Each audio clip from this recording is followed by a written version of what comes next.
I stayed at Mrs. Pruden's about 3 months after this. I was then sent back to Mr. Williams to be sold. Oh, that was a sad, sad time. I recollect the day well. Mrs. Pruden came to me and said, "Mary, you will have to go home directly. Your master is going to be married, and he needs to sell you and 2 of your sisters to raise money for the wedding." Hearing this, I burst out a crying, though I was then far from being sensible of the full weight of my misfortune or the misery that waited for me. Besides, I did not like to leave Mrs. Pruden and the dear baby who had grown very fond of me. The black morning at length came. It came too soon for my poor mother and us. Whilst she was putting on us the new Osnaburgs in which we were to be sold, she said in a sorrowful voice, I shall never forget it, "See, I am shrouding my poor children. What a task for a mother." She then called Miss Betsy to take leave of us. "I am going to carry my little chickens to market." These were her very words. "Take your last look of them. Maybe you will see them no more." "Oh, my poor slaves, my own slaves," said dear Miss Betsy. "You belong to me, and it grieves my heart to part with you."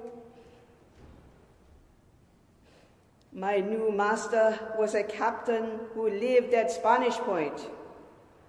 He gave me into the charge of his son, a lad about my own age, Master Benji, who took me to my new home. I did not know where I was going or what my new master would do with me.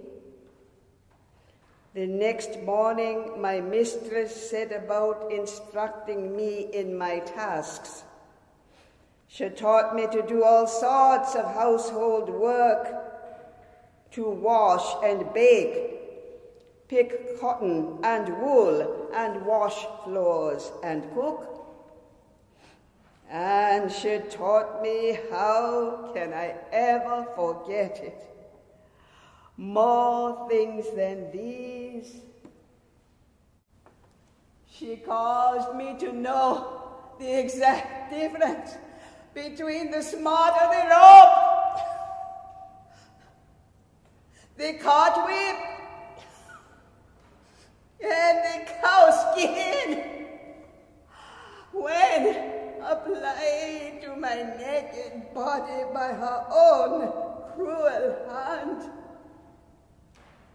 And there was scarcely any punishment more dreadful than the blows I received to my face and head from her hard, heavy fist. Oh, she was a savage woman and a fearful mistress to her slaves. Poor Hetty, my fellow slave, was very kind to me, and I used to call her my aunt. But she led a most miserable life, and her death was hastened by the dreadful chastisement she received from my master during her pregnancy.